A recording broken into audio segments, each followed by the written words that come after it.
Welcome back to my AI learning channel. আশা করি সবাই ভালো আছেন। ইমেজ দিয়ে কীভাবে ভিডিও তৈরি করবেন এই নিয়ে অনেকেরই সমস্যা হয়।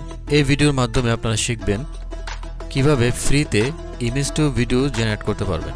তো প্রথমে আমরা এই ওয়েবসাইটে চলে আসব। ওয়েবসাইটের লিঙ্কটি আমি ডিসক্রিপশন বক্সে দিয়ে দেব। এখানে আসার পর প্রথমে আমরা যেই ফুটেজগুলি দেখতে পাচ্ছি এটা হচ্ছে পিকা ল্যাবসের স্টক ভিডিও। এগুলো অলরেডি জেনারেট করা আছে, অনেকেই এখানে জেনারেট করেছেন, সেগুলো এখানে শো হচ্ছে। তো এই ওয়েবসাইটের মাধ্যমে আমরা টেক্সট টু ভিডিও তৈরি করতে পারবো এবং ইমেজ টু ভিডিও তৈরি করতে পারবো। তো আমরা আজকে দেখব ইমেজ টু ভিডিও কীভাবে তৈরি করতে হয়।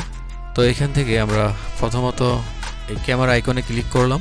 এখান থেকে আমরা স্ট্রেংথ ভলিউমটা বাড়িয়ে নিচ্ছি।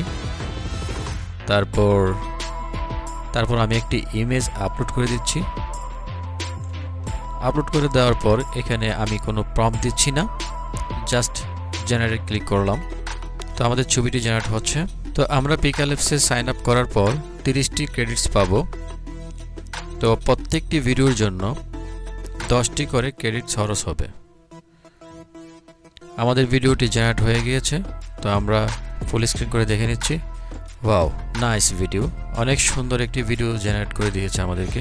তো এভাবে আপনারা ফ্রিতে ইমেজ টু 3D অ্যানিমেশনে কনভার্ট করতে পারবেন খুব সহজেই, এবং এই টুলটি একদম ফ্রি আছে।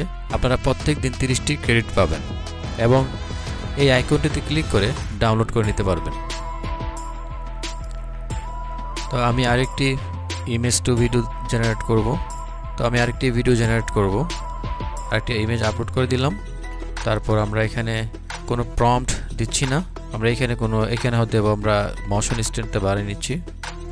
দেন আমরা জেনারেটে ক্লিক করব। তো আমাদের ভিডিওটি জেনারেট হওয়া শুরু হলো। তো আমাদের ভিডিওটি জেনারেট হয়ে গিয়েছে। তো আমরা ফুল স্ক্রিন করে দেখে নিচ্ছি। ভেরি নাইস, অনেক সুন্দর একটি 3D অ্যানিমেশন ভিডিও হয়ে গিয়েছে। তো আমরা খুব সহজেই পিকা ল্যাবসের মাধ্যমে যে কোনো ভিডিও বানাতে পারি, ইমেজ টু ভিডিও, এবং আমরা টেক্সট টু ভিডিও তৈরি করতে পারবো। তো আশা করি ভিডিওটি আপনাদের অনেক উপকারে আসবে। এখন থেকে ফ্রি ইমেজ টু ভিডিও তৈরি করতে পারবেন।